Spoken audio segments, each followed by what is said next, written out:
vamos a empezar. Dejen compartir esto de acá.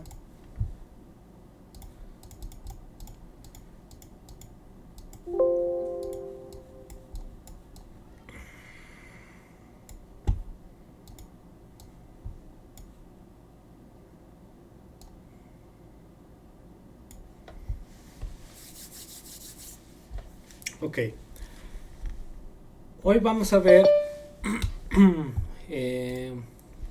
el tema de la eficiencia marginal del capital, que es ya, digamos, es el penúltimo video. Y ya después nos vamos a ver lo de la preferencia por la liquidez. Y bueno, eso es lo que sería lo que falta para terminar lo de Keynes. Y la próxima semana, pues yo creo que el lunes terminamos ya de plano los temas. Y en adelante nos dedicaremos a resolver el cuestionario. Entonces, vamos a definir lo que es la eficiencia marginal del capital.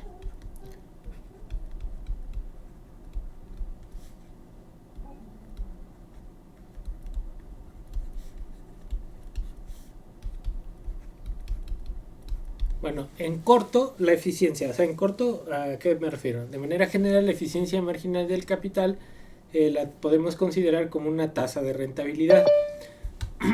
Sin embargo, es una tasa de rentabilidad que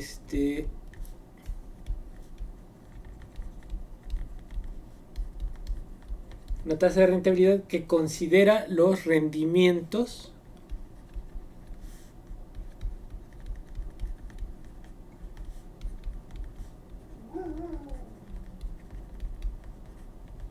futuros inciertos.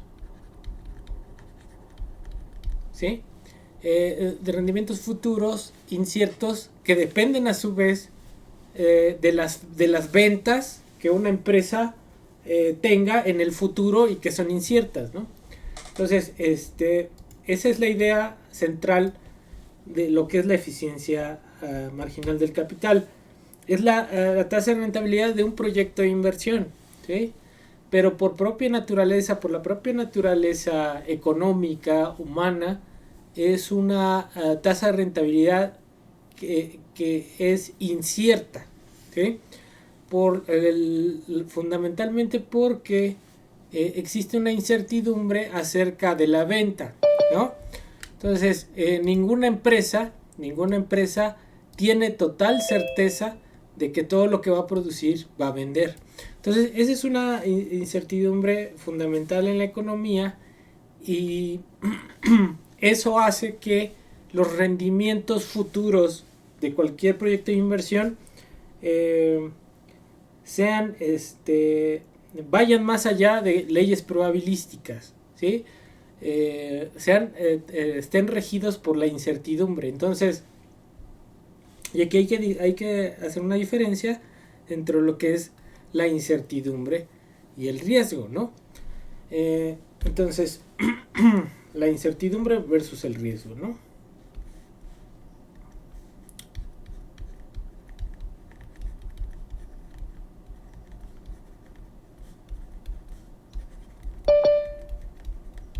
Entonces, la diferencia entre incertidumbre y riesgo es la siguiente. La incertidumbre es el desconocimiento total del futuro, ¿no? Y el riesgo es un conocimiento parcial de lo que puede suceder. Estos dos conceptos son totalmente diferentes, ya que en el riesgo existe conocimiento del fenómeno que va a suceder. Por ejemplo, el riesgo tiene que ver con un mecanismo probabilístico, ¿sí? Pero ese mecanismo probabilístico tiene tres características, por ejemplo. En los juegos de azar, yo, por ejemplo, si lanzo un dado tiene 6 caras, yo ya sé que ese dado tiene 6 caras, y cada una de las caras tiene aparejada una probabilidad. Entonces, si yo tengo un dado ¿qué probabilidad tiene que salga el 1? Pues un sexto. ¿Qué probabilidad tiene que salga el 4? Un sexto. Entonces, yo sé el número de eventos que pueden salir, y cada uno de los eventos le establezco yo una probabilidad, ¿sí? Una probabilidad de que salga un 1. Entonces, yo puedo lanzar el dado y sé que van a salir 6 eventos. Eso ya es certeza, ¿sí? Y en un determinado intento, yo sé que van a salir 6. Yo no sé si va a salir el 1, el 2, el 3, el 4, el 5, el 6, ¿sí? Porque cada uno tiene una probabilidad. Hay una probabilidad de que ocurra cada uno. Pero en ese intento yo no puedo predecir de manera exacta qué es lo que va a salir, ¿no? Entonces, bueno, pero esas son las características. Conozco todos los eventos, les puedo asignar una probabilidad, y además yo puedo repetir ese experimento bajo las mismas condiciones. Entonces, eso es riesgo, ¿no? ¿Cuál es la probabilidad de que salga tal cosa? Un sexto. Que en un dado salga tal cosa es un sexto. Que en una moneda caiga sol es un 50%, ¿no? Un medio. Que me gane la lotería, pues es 1 sobre quién sabe cuántos intentos, ¿no? Pero hay cierta certeza probabilística de que puede ocurrir ciertos eventos, ¿no? La incertidumbre no. La incertidumbre es no saber qué va a suceder en el futuro, ¿sí? O sea, en el caso del dado yo sé que son 6 eventos. La incertidumbre es totalmente el desconocimiento de los posibles eventos que puedan resultar. Y aquí les voy a poner un ejemplo para entender esta diferencia entre lo que es el riesgo y lo que es la incertidumbre. Cuando me gusta ese ejemplo, cuando llegó Katrina, el huracán Katrina a Nueva Orleans, y destrozó, inundó Nueva Orleans, ¿qué pasó? Pues que las compañías de seguro no tenían para pagar el desastre del huracán Katrina. ¿Y quiénes son las compañías de seguro? Pues son empresas que se dedican a calcular riesgos, ¿no? ¿Y quiénes trabajan en esas compañías de seguro? Actuarios, matemáticos, que son los expertos en el cálculo de los riesgos, ¿sí? Sin embargo, lo que pasó con el huracán Katrina es que ese cálculo de riesgos no tenía la capacidad para prevenir y predecir ese desastre, ¿no? Entonces, lo que ahí se está manifestando es que la vida en general está caracterizada por incertidumbre, no por el riesgo. ¿Qué pasó, por ejemplo, también en Japón cuando pasó el tsunami, que ya tiene rato, ¿no? Los japoneses hicieron una barda de contención de las olas. Creo que fue una barda de 30 metros, ¿no? Y esa barda la construyeron teniendo en cuenta una cierta historia de las mareas, de los terremotos que habían tenido, y se les hizo que probablemente era suficiente con tener una barda de 30 metros. Sin embargo, ¿qué pasó? Que llega el tsunami y se inunda esa parte de Japón con barda de 30 metros, ¿no? Entonces, ¿qué pasa otra vez ahí? Incertidumbre. ¿Por qué? Porque a pesar de que yo pueda hacer un cálculo, ese cálculo no puede predecir exactamente algo del cual no tengo conocimiento, ¿no? Entonces ahí está esa diferencia en esos dos ejemplos entre lo que es riesgo e incertidumbre. ¿Ok? Entonces, el proyecto de inversión en general está dominado por... yo puedo hacer un cálculo probabilístico, pero en general yo no controlo todas las variables que pueden darle certeza a ese cálculo. Otro ejemplo fue lo que pasó con el cálculo de las muertes en la pandemia. Gatel ellos hicieron un cálculo probabilístico de las muertes bajo ciertas circunstancias, ¿no? Que si se cumplen estas medidas de higiene, si la gente mantiene la distancia, bla bla bla, si la economía para tenemos este cálculo de fallecimientos, ¿no? Pero ¿qué pasó? Que esas circunstancias no se mantuvieron estables. Entonces eso lleva a que los pronósticos con los que se tenía pues no se cumplan, ¿no? Entonces otra vez es una muestra de que la vida en general, no como los juegos de azar, está dominada por incertidumbre y no por riesgo, ¿sí? Entonces no quiere decir que la probabilidad no sirve como un referente, pero al final la vida económica, la vida en general, la vida humana está llena de incertidumbre, ¿no? Entonces, no sé si quede clara esta diferencia entre lo que es riesgo e incertidumbre. Sí, profe, sí quedó claro. Sí, profe. Ok, entonces, bueno. Entonces estamos hablando de la eficiencia marginal de capital, que es esa tasa de rentabilidad que considera los rendimientos futuros inciertos. A diferencia de la visión clásica, en donde tenemos la productividad marginal del capital, en donde se entiende que esa productividad marginal del capital es una tasa de ganancia cierta, ¿sí? Que está dominada por cuestiones probabilísticas, pero que realmente es cierta. ¿Por qué? Porque la oferta crea su propia demanda. Entonces ahí no hay incertidumbre, ¿sí? No hay incertidumbre. Todo lo que produces lo vendes, ¿no? No hay incertidumbre. En el modelo keynesiano sí, ¿vale? Entonces, ¿cómo define Keynes a la eficiencia marginal del capital? La eficiencia marginal del capital, dice Keynes, eficiencia marginal del capital es la tasa de descuento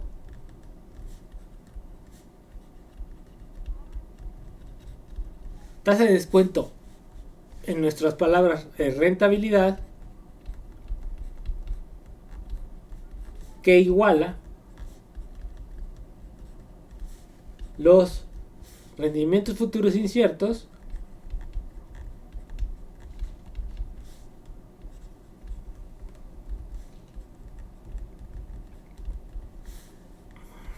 con el precio de oferta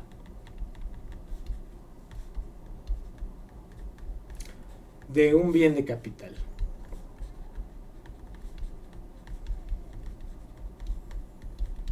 Entonces, por un lado, entonces es una tasa de descuento, una tasa de rentabilidad. ¿Por qué le llamo tasa de descuento?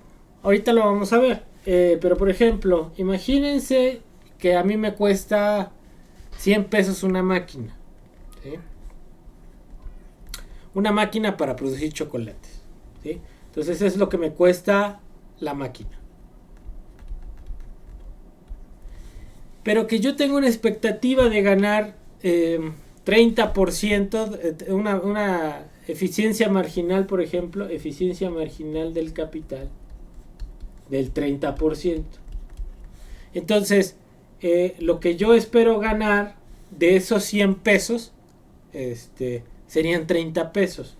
Entonces la máquina bajo esa eficiencia me promete que 100, yo invierto 100, los multiplico por 1 más 0.30, o sea 0.30, y esto me va a dar al final del periodo 130 pesos. O sea, ¿esto qué es? Esto de aquí es la eficiencia marginal del capital. Este es el precio de oferta.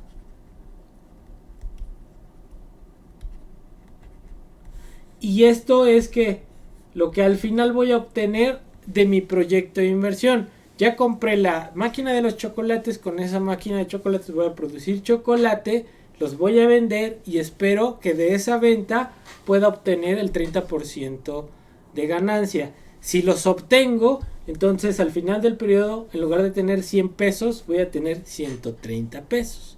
Entonces, el precio de oferta es el precio de costo de la maquinaria, ¿sí? Y la eficiencia marginal del capital, pues es esa tasa de rendimiento, ¿no?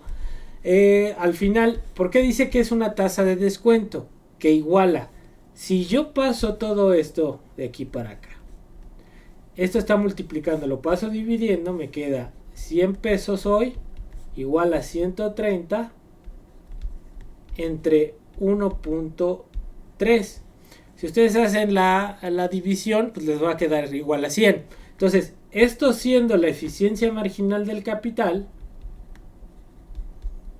es una tasa de descuento que me iguala los rendimientos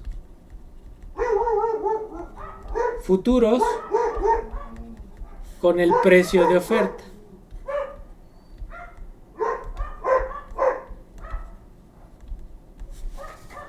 ¿Sí queda claro, chamacos? Profe, yo nada más tengo como dos dudas rápidas. Uh-huh. Una sería EMK, ¿qué significa? Eficiencia marginal del capital. Ya. Y la otra sería, la parte de arribita, Uh-huh. ¿esta? ¿Qué dice después de futuros? Ay, a ver, futuros, ¿dónde me... Aquí rendimientos futuros. No, en la parte de arriba, de más arriba. Ok, inciertos. Ya, ok. Dice, Sí, nada más. sí, no, está bien. Es la tasa de descuento o rentabilidad que iguala los rendimientos futuros inciertos, aquí bueno, hasta le falta la I, con el precio de oferta de un bien de capital, ¿no? Entonces estoy yendo a la definición de Keynes.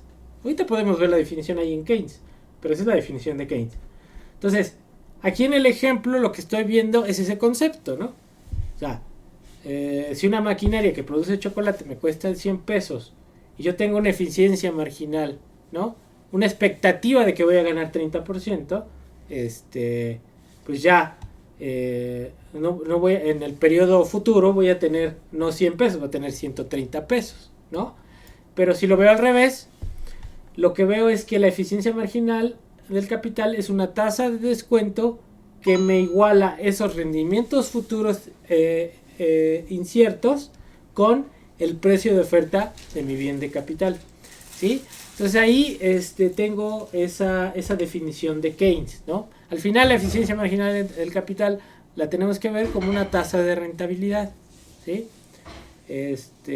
Ahí entonces ahí queda claro eso, niñas, niños.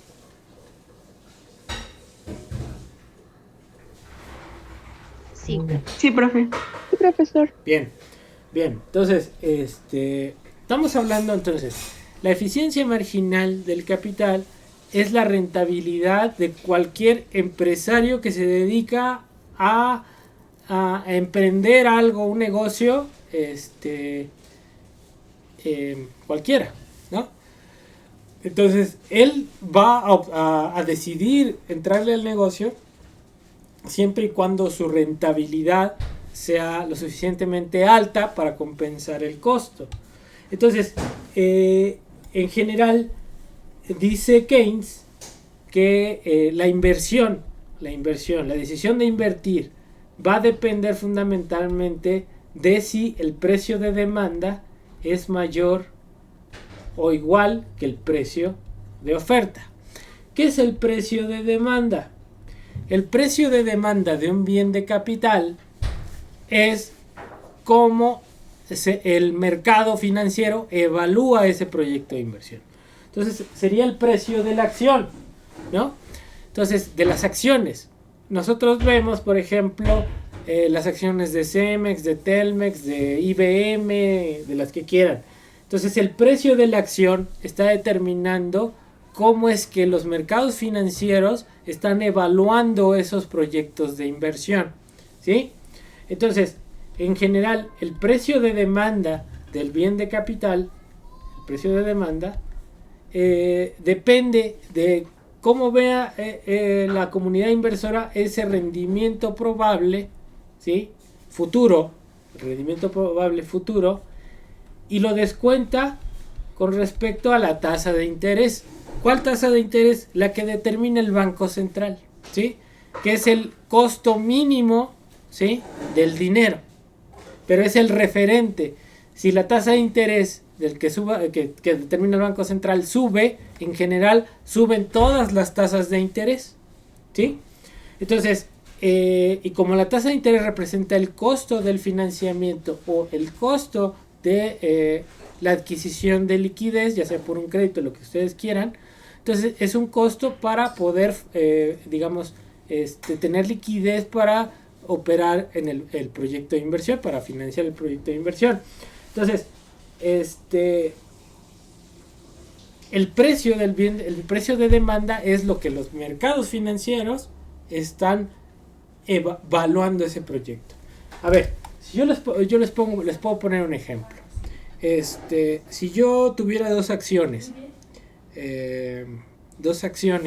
una de Tesla, ¿sí?, y otra de Bimbo, y yo se las ofrezco, ¿cuál me comprarían y por qué?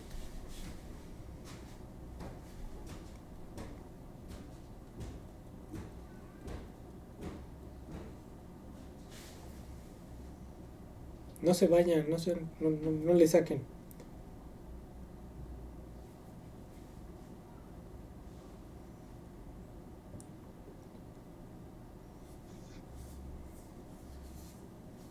A ver, Sharon, como que se escuchó algo o no escuchamos nada.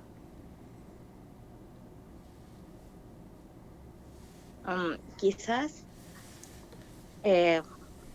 Bimbo, ¿Por qué? porque tiene un mayor mercado y más gente lo consume y creo que no se gasta tanto en sacar el producto como la tecnología para un carro.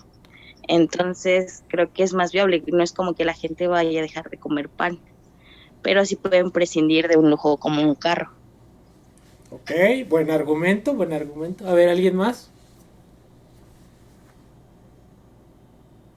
¿Nadie? A ver, pues adelante, Elizabeth. Bueno, pues yo creo que con la crisis actual, todos los artículos de limpieza como que incrementaron su valor y siento que pues eso tampoco es como que un gran gasto.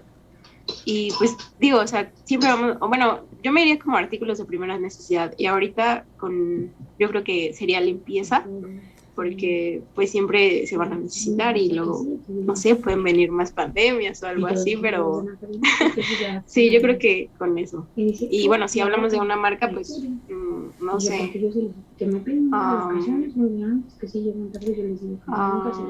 ¿Cómo se llama esta que...? Ay, no recuerdo el nombre, pero bueno, me iría para eso, para lo de limpieza. A ver, pero ¿por qué me cambian la jugada? Les puse yo, traigo dos acciones, la de Tesla y la de Bimbo, y me contestas con que vas a comprar Maestro Limpio. Es que no escuché las marcas. Sí, como están hablando aquí en casa, no escuché. Ok. Creí que era cualquier marca, perdón. Pero no, sí, igual, o sea, bueno, creo que también ya respondí, ¿no? O sea, serían artículos de primera necesidad. Sí, sería Vivo. Ok. A ver, ¿alguien más?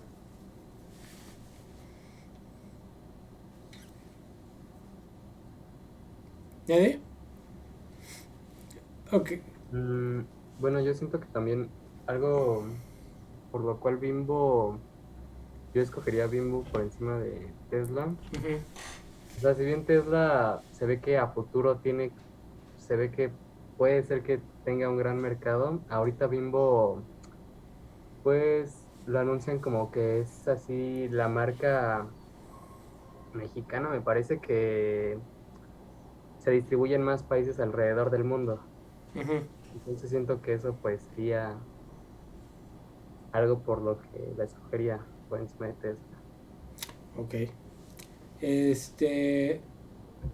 ¿Cuál de las dos promete una mayor rentabilidad? ¿Bimbo o Tesla?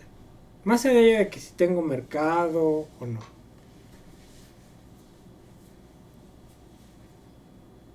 ¿Bimbo? Bimbo es una marca que tiene muchos años. Y tiene una rentabilidad ahí más o menos. Pero Tesla es una empresa que por ser esa empresa de innovación promete mucha rentabilidad. Entonces, si ustedes ven el mercado financiero, en general, las empresas de alta tecnología como Tesla están creciendo mucho el precio de las acciones. ¿Por qué? Porque los mercados financieros están esperando que en este juego de la transición energética esas empresas sean muy rentables, ¿no? Y si son muy rentables, pues prometen ganancias por el precio. Más allá de que ustedes digan que Bimbo y que no sé qué, el monto de rentabilidad que pueda tener Bimbo en comparación con estas empresas Tesla no se compara, ¿no?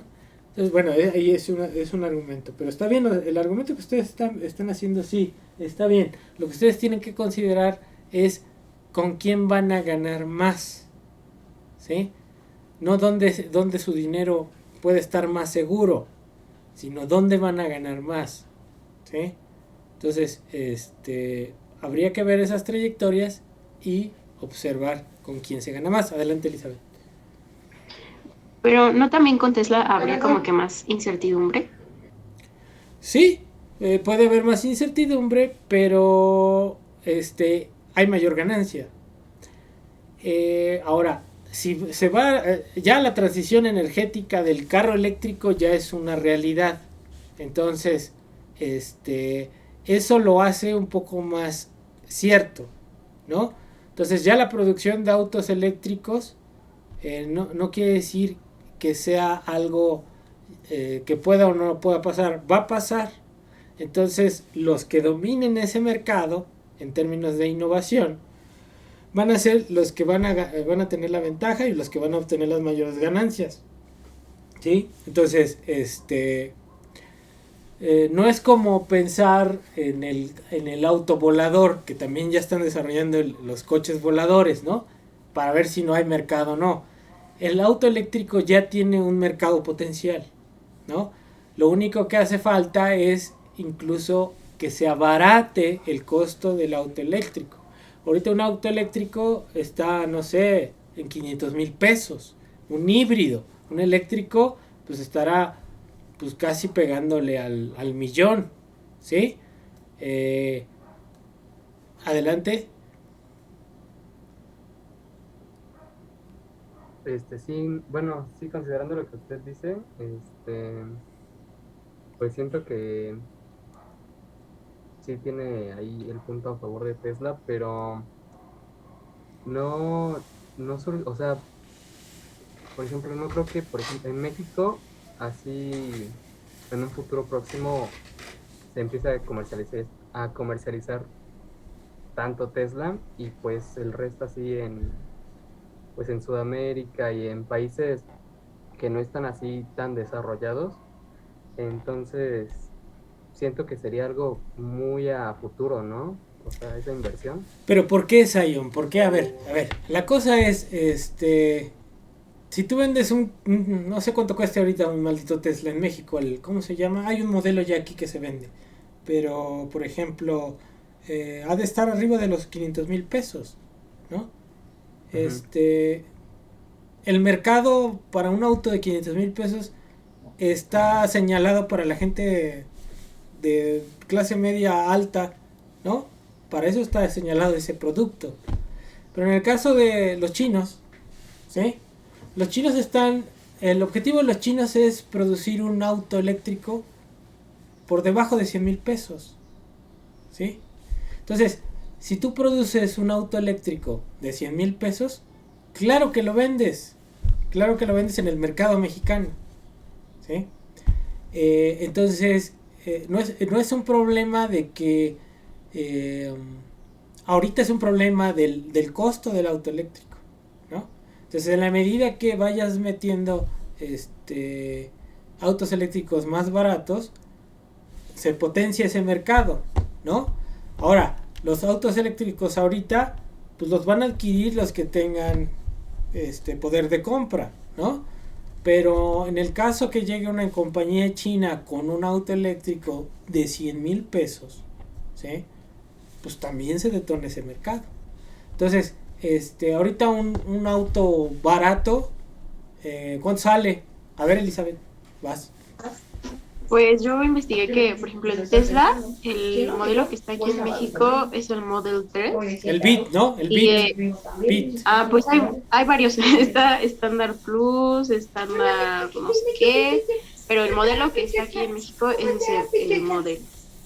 Y el más barato está en 8,000 y hay otros en 8,000, digo 800, 835,000, 880,000, 1,000,000, 1,100,000. Entonces no hay. Pues sí, no es para todos, ¿no? No es para todos, ¿no? Sí, no, sí va más allá de medio millón. Entonces, esa es la cosa, ¿no? Entonces, imagínense que llegue, a ver, un coche barato en México, nuevo, ¿cómo cuánto sale? Uno barato en México. Pues dependiendo del año, pero están alrededor de barato, como en 80. Pero de agencia, de agencia, como en 100. Ajá. Como 180, como pegándole a los 200,000 pesos, ¿no? Entonces, el día que traigan un auto, ya sea de Tesla o lo que sea, que te lo vendan a 200,000 pesos, que sea eléctrico, va a haber mercado. Entonces, ese no es el problema. Les digo, ese no es el problema. Ahorita el problema es, dicen, ¿es rentable? Claro que es rentable. Es muy rentable siempre y cuando pasen ciertas circunstancias, ¿no? Se abaratan muchas cosas. Ya, por ejemplo, en Alemania hay autobuses eléctricos, ¿no? Ya no es el trolebús, ¿no? Ya es el autobús eléctrico. Entonces, ya todo va para allá. Entonces, esa tendencia lo va a hacer rentable. Entonces, ¿quién va a dominar el mercado? Quienes sean capaces de hacer autos de buena calidad a un costo competitivo. No solamente para segmentos de clase alta, sino para segmentos de clase media y de clase trabajadora. Si logran hacer eso, el primero que lo haga va a dominar el mercado, ¿no? Parece que ahí van los chinos en esa tendencia. Entonces, bueno, aquí la cuestión es la siguiente. Estamos hablando del precio de demanda. Entonces, ustedes van a ver las acciones y de las empresas. Las que han crecido mucho más rápido han sido estas empresas de Tesla o de estas empresas de alta tecnología. Entonces, si a mí me dicen, yo como inversionista financiero, ¿qué compro? ¿Una acción de Tesla o una acción de Bimbo? Yo compro una acción de Tesla. ¿Por qué? Porque en más corto tiempo yo voy a obtener una ganancia porque el precio va creciendo, ¿sí? Sí puedo comprar la de Bimbo para tener ahí como que mi portafolio diversificado. Pero si yo quiero obtener una ganancia en el corto plazo, compro de estas acciones de Tesla porque están bien valoradas en el mercado, ¿sí? Entonces, esa es la lógica de la inversión financiera. Y cómo ven los financieros este tipo de empresas, ¿sí? Entonces, si yo veo que el precio de Tesla está subiendo, pues voy a comprar esas acciones, ¿sí? Esas son las que voy a comprar porque esas me prometen una mayor ganancia en el tiempo. ¿Y por qué lo hacen? Porque el mercado financiero está calificando bien esos productos, está pensando en que ese tipo de empresas van a generar mucho más ganancias en el futuro. Entonces, esa es la calificación. El precio de las acciones es una calificación que otorga el mercado financiero a los proyectos de inversión, ¿sí? Entonces, ese es el precio de demanda. El precio de demanda es la valoración que hace el mercado financiero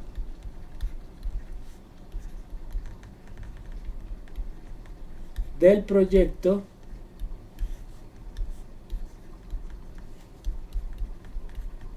de inversión, ¿sí? Así entonces, ¿no? Entonces, si yo creo que, si yo voy a comprar acciones de Tesla, es porque creo que la ganancia de ese tipo de empresas de alta tecnología va a crecer, ¿sí? Esa es la idea.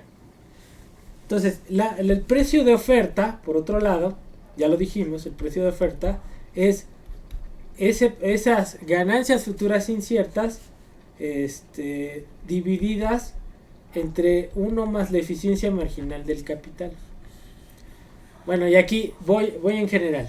El precio de demanda depende de esas ganancias futuras, esa expectativa de ganancia que cualquiera tenga, entre lo que cuesta el financiamiento o la liquidez para seguir funcionando con el proyecto, que es que la tasa de interés es un costo.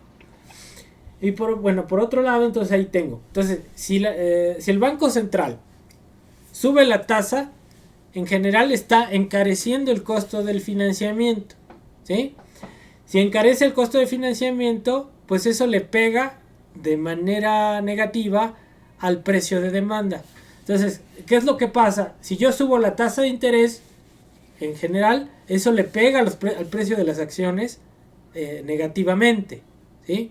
Entonces, el Banco Central, pues lo que está viendo es qué tanto puede subir la tasa qué tanto la baja para estimular o no ese crecimiento en el precio de los activos, que al final es un estímulo para la actividad de inversión financiera que puede impactar en la inversión productiva, ¿sí? Por otro lado, yo tengo el precio de oferta, que es el precio de oferta es el costo del bien del capital, y eso ya lo dije, ¿no? Y ese costo del bien de capital estoy valorando esos ingresos futuros externos entre lo que el empresario piensa que va a ganar, ¿no? Que es la eficiencia marginal del capital. Entonces, la condición para que se realice la inversión es que el precio de demanda sea mayor o igual que el precio de oferta, ¿sí?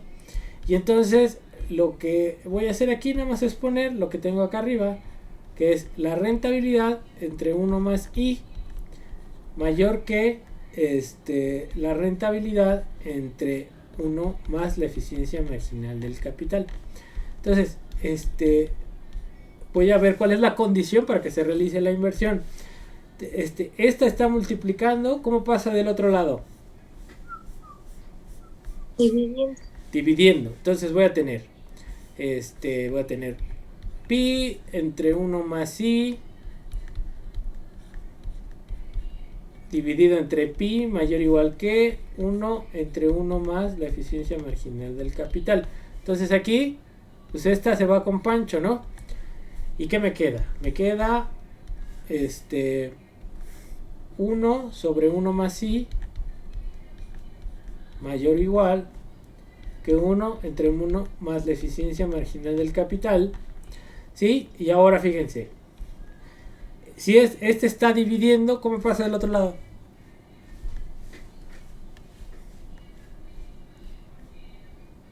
No escuchamos, Leslie.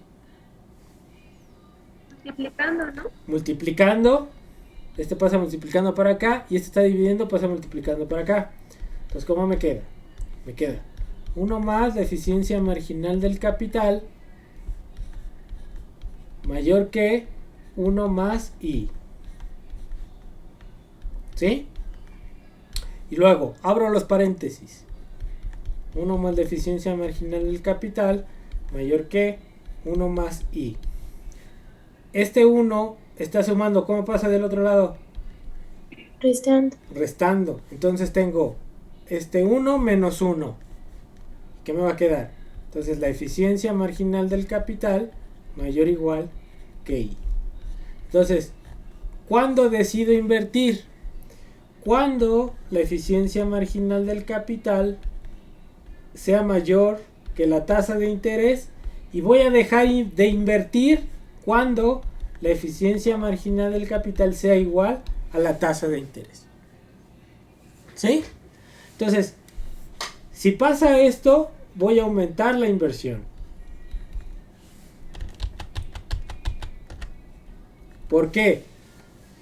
Porque el precio de demanda es mayor que el de oferta. Entonces, el precio de demanda va a ser mayor que la oferta cuando la eficiencia marginal del capital sea mayor que la tasa de interés. Cuando la rentabilidad del proyecto sea mayor al costo de financiamiento o el costo de obtener recursos líquidos, ¿sí? ¿Y cuándo voy a parar la inversión? ¿Hasta cuál va a ser el límite? Cuando la eficiencia marginal del capital sea igual a la tasa de interés. Cuando llegue ahí, ya no invierto más, hasta ahí me quedé, ¿no? Entonces, eso es lo que plantea Keynes en términos de la eficiencia marginal del capital. No sé si queda duda ahí, chamacos, chamacas, más o menos. Más o menos. Ok. Esto, vamos a hacer ahí algún ejemplo, algo así. Ahora, fíjense. Entonces, ya me aventé todo este cholo del precio de oferta, precio de demanda. Entonces, ¿cuándo va a haber un estímulo para la inversión? Ya, aquí. Cuando la rentabilidad que me promete mi proyecto de inversión sea mayor que lo que me cuesta. Eso es lo que quiere decir aquí Keynes. La única diferencia es que esta eficiencia marginal de capital es una rentabilidad que es incierta, porque depende de cuestiones que yo no controlo. ¿Cuánto voy a vender de lo que produzca? No lo sé. Eso depende de la demanda, y de la demanda yo no la controlo, ¿sí? Entonces, esa es la diferencia, ¿no? Pero aquí hay una condición para invertir. En Keynes es esta condición. Si la eficiencia marginal de capital es mayor que la tasa de interés, hay un estímulo para invertir. Pero lo más importante es en Keynes es más allá de un cálculo. A ver, aquí hay en el chat. Yo me iría por Tesla y la moda de los autos. Jaja, sí. Luego dice, profesor, disculpe, ¿está grabando la clase? Creo que sí. A ver, déjenme ver. Y la estoy grabando. Sí, está grabando. Ok. Entonces, déjenme compartirles la lectura de Keynes para que entiendan más o menos el concepto que trae Keynes en términos de lo que es el acto de inversión, ¿sí? Y cómo considera al empresario, ¿sí?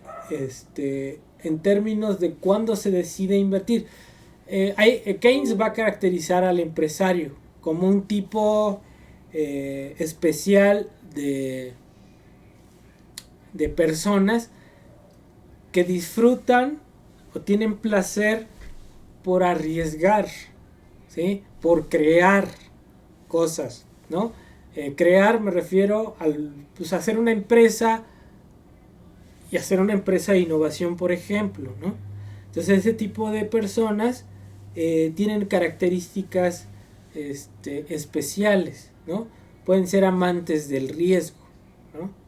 Entonces, a ver, vamos a leer un poquito de Keynes, ¿sí? Déjenme buscar aquí lo que quiero resaltar, y ahorita los comparto.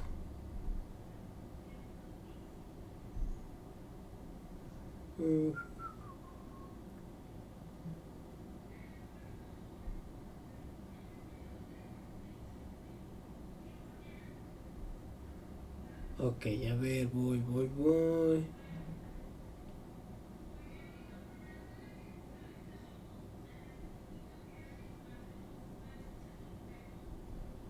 Ok, a ver. Les voy a ver quién quiere leer ahorita. Nada más déjenme descompartir el pizarrón y compartirles esto. Ustedes me dicen cuando vean. Ya se ve, pero... A ver, ¿quién quiere leer?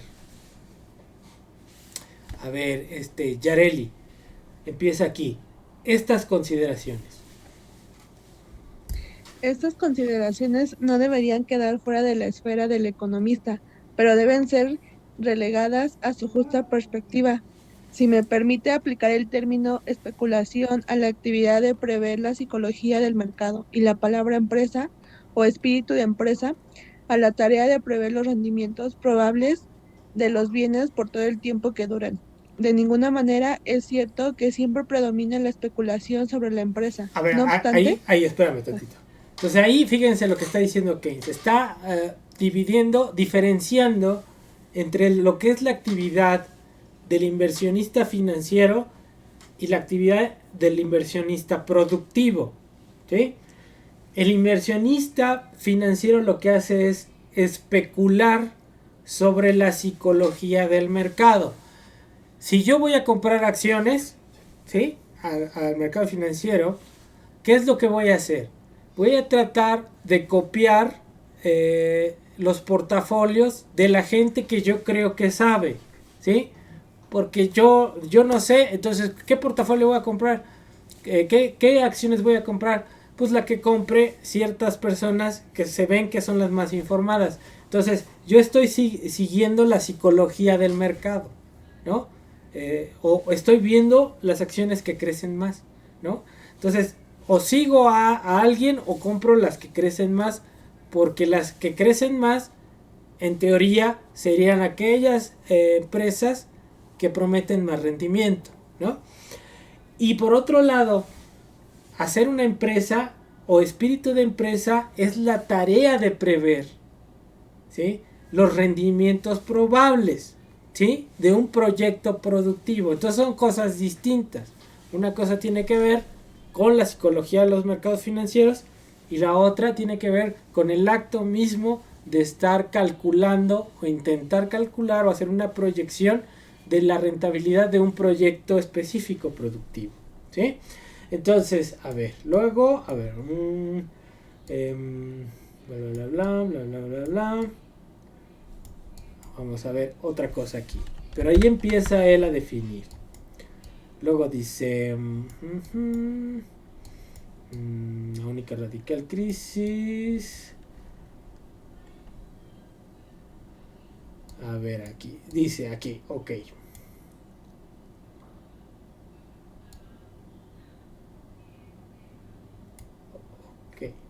Dice, a ver, aquí otra vez, Yareli, ¿quieres leer? Dice, aún haciendo a un lado. Sí, profe.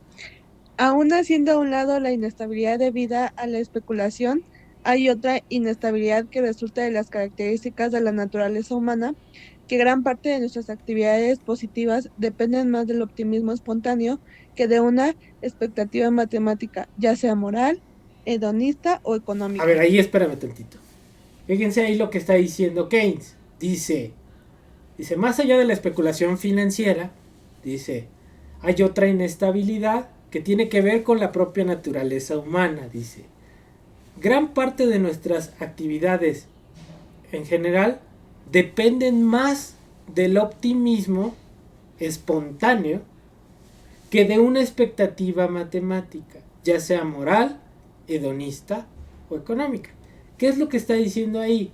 Que la actividad humana se guía a veces más por corazonadas, porque es lo que tú creas que va a pasar, sin tanto basarte en una expectativa de las ganancias. ¿Y a qué va la cosa aquí? Que el empresario, ¿no?, puede hacer voy a poner un puesto de tacos, ¿no? Entonces hago mi cálculo, ya tengo el cálculo hecho, me promete una rentabilidad de tanto. Ya el hecho de tener el cálculo del proyecto y pasar a hacer el proyecto, ¿no?, ese ya es lanzarte, ¿no?, por un impulso, por el placer de vender los tacos, si quieres, o emprender un negocio, ¿no? Entonces, por eso depende del ánimo. Y puede ser incluso que el proyecto no sea tan rentable, pero por el hecho de dices, bueno, no me importa, lo lanzo y yo creo que voy a ganar. Entonces, viene más ese acto de emprender, más del hecho del sentimiento, de la entraña del empresario, que solamente por un cálculo matemático. Entonces ahí empieza ya a definir lo que para él es un empresario, ¿no? Un amante ciertamente, tal vez de ciertos riesgos, ¿no? A ver, síguele ahí, por favor, Yareli, quizá la mayor parte. Sí, profe.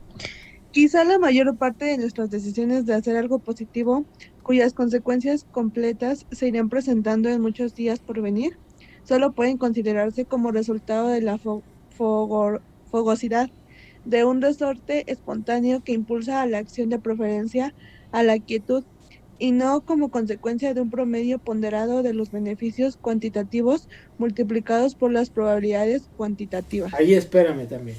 Entonces ahí lo que dice otra vez, ¿no?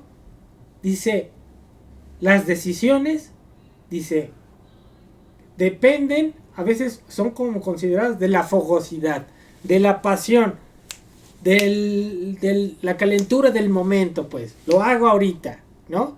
Entonces, y eso es que un impulso, hasta sentimental, ¿no?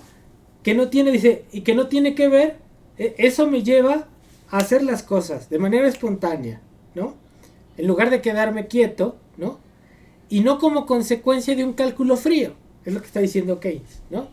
A ver, ¿quién quiere leer otra parte de aquí, de esto? Muchas gracias, Yalil. A ver, Shanti, la empresa. La empresa solo pretende estar impulsada principalmente por el contenido de su programa, por un muy ingenuo o poco sincero que pueda ser. Se basa en el cálculo exacto de los beneficios probables apenas un poco más que una expedición al Polo Sur. Entonces ahí, espérate, ahí fíjense lo que dice ahí, ¿no? Dice, la empresa se basa en el cálculo de los beneficios probables apenas un poco más que una expedición al Polo Sur, ¿no? Entonces, si yo me lanzo a la aventura, ¿ahí qué tiene que ver el cálculo matemático? ¿No? Realmente no, y lo mismo es la empresa la está comparando ahí con un viaje, o irte al Everest, pues. ¿Qué es lo que te lleva a trepar al Everest? Pues la aventura, ¿no? Entonces la aventura es algo matemático, calculado, poco tiene que ver con eso.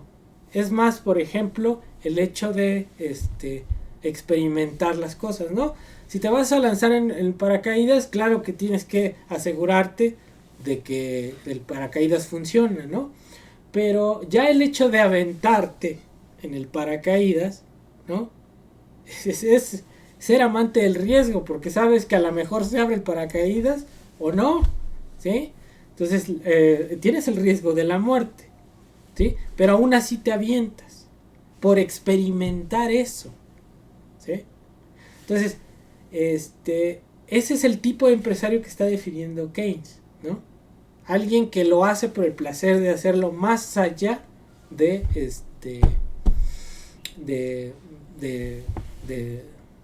cuidar su ganancia, lo que sea. Sí, una de las consecuencias de lanzarse a esa innovación, a ese proyecto de negocios, es que va a tener ganancia.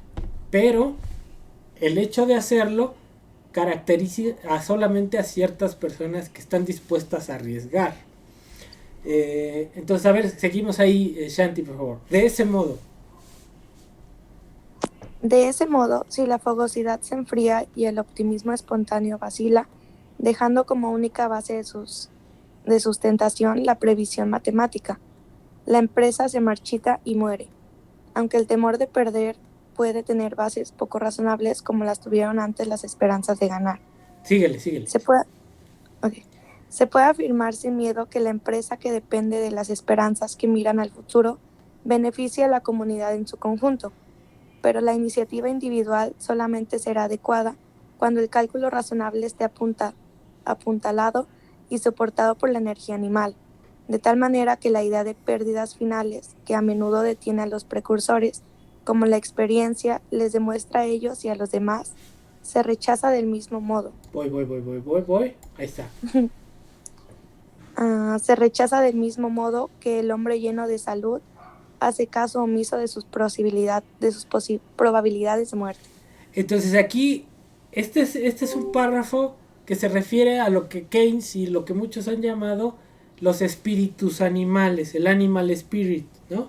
Entonces, el acto de emprender, de innovar, está guiado por esa energía animal, ¿no? Eso que es el sentimiento de descubrir cosas, de hacer cosas nuevas, ¿no? Que más allá de que tengas que cuidarte de que no vas a perder, ¿no? Entonces, los que arriesgan, acuérdense que hay el dicho del que no arriesga no gana, ¿no? Entonces, esa es la idea del empresario para Keynes, ¿no? Entonces, si es aquella gente que está calculando rentabilidades futuras inciertas. Y por lo mismo que cualquier proyecto nuevo de inversión es incierto, de ahí vale la pena, ¿no? Te avientas y lo realizas, ¿no? Ahora, no todos pueden hacerlo, ¿no? Para ser empresario hay que tener capital suficiente para hacer eso, ¿no? Pero, por ejemplo, este tipo de empresarios como Elon Musk, como pues todos los innovadores que hay ahorita en el mundo, esos son los que detonan cierto arrastre de crecimiento económico, ¿no? Y aquí me refiero yo, por ejemplo, a Bimbo, ¿no? Bimbo, pues sí, es una empresa que está invirtiendo en Rusia, en Asia, en Europa, en Estados Unidos, pero es una empresa que produce pan, ¿sí? Entonces, producir pan, ¿qué efecto transformador tecnológico tiene? Pues nada. ¿Qué industrias te jala el pan? Pues más allá de la producción de trigo o no sé de qué esté hecho el pan, ¿no? Producción de harina, pues no te jala otros sectores, ¿no? No es lo mismo que intentar producir el SpaceX, ¿no? Que son los viajes espaciales, que no solamente te demandan acero, sino que te demandan conocimiento, ingenieros, programadores que puedan hacer estos aviones espaciales, que puedan ir innovando en energías no contaminantes que te permitan salir de la atmósfera, ¿no? Y que eso te arrastra no solamente ciertos sectores, te arrastra muchísimos sectores de la economía, ¿no? Entonces, por ejemplo, Cemex, pues sí está chido que produzca cemento, pero eso no nos va a sacar, no es una empresa que te jale muchas empresas más que el sector de la construcción, y al revés, ¿no? El sector de la construcción es lo que jala Cemex, ¿sí? Si el gobierno no gasta para hacer el aeropuerto, pues habrá menos demanda para Cemex. Pero por ejemplo, si estoy hablando de estos sectores como Tesla, como el sector aeroespacial o en general el sector automotriz, pues son sectores que te arrastran muchos más sectores económicos, ¿no? Y que tienen el potencial de demandar capital humano capacitado. Entonces, aquí este señor, el Claudio X González, que hace pañales, híjole, pues qué capital humano capacitado necesitas, o qué nivel de capacitación necesitas para hacer pañales, ¿no? O sea, sí, podrás demandar un ingeniero para ver la producción de los pañales, pero híjole, ¿cómo los mejoras? Pues solamente que hagas un pañal inteligente, ¿no? Pero pues eso no se ve, digamos. Entonces ese tipo de empresas, las mexicanas, pues son una vergüenza. No van a detonar ningún proceso de innovación radical que pueda ayudar a la economía mexicana a salir del atraso en el que nos encontramos, ¿no?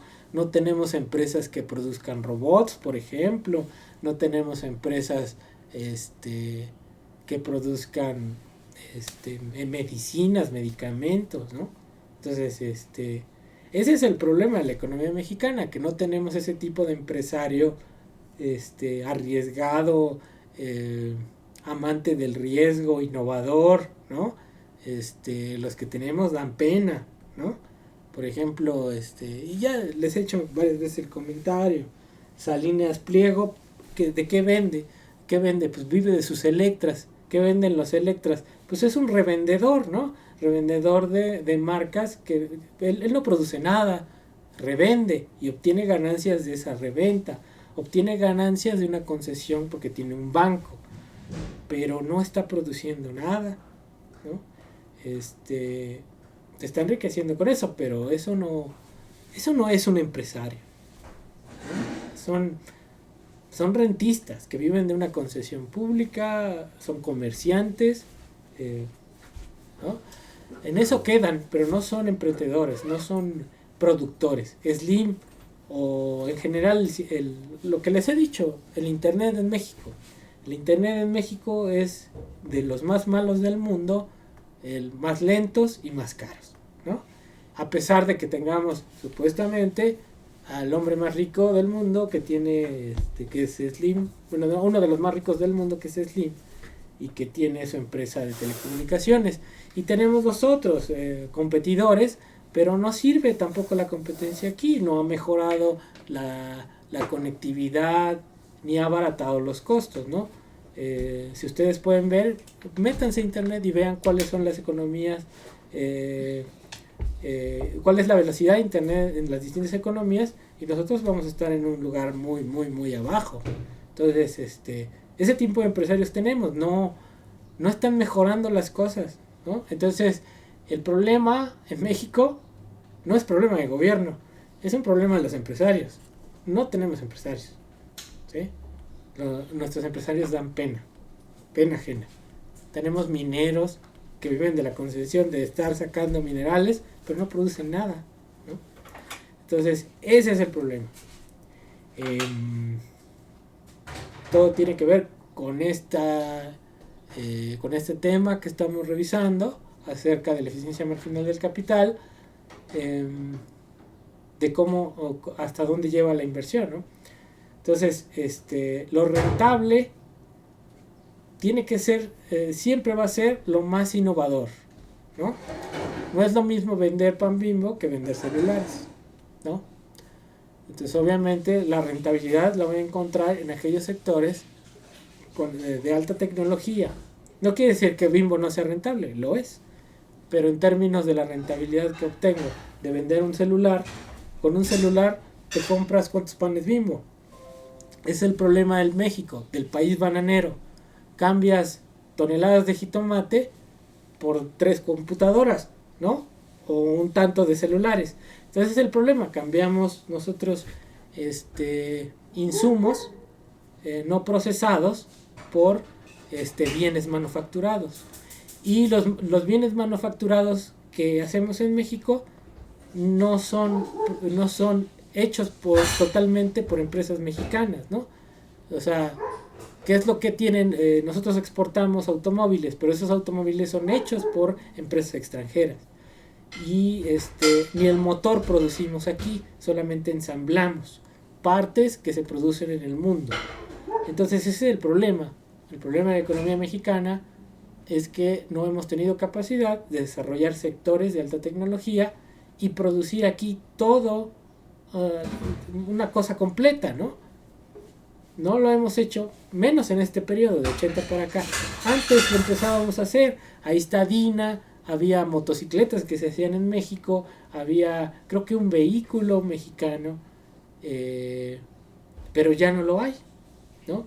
Entonces, ¿ahora qué hacemos? Es maquila, ¿sí? Entonces ofrecemos trabajo barato, y ese trabajo barato lo que hace es ensamblar los componentes que hacen en otros países. Y por eso no crecemos. Entonces, sí, una parte tiene que ver el gobierno, pero porque el gobierno no interviene y no planifica.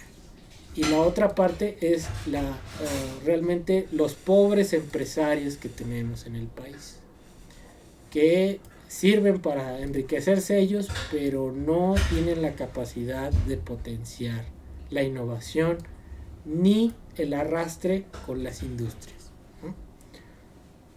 Bueno, entonces ya, yo lo dejaría ahí. No sé si tengan duda, chamacas. Ya me falta un tema. Eso lo veríamos el lunes y ya empezaríamos a resolver el cuestionario, ¿no? Durante, creo que semana y media. ¿Tienen dudas?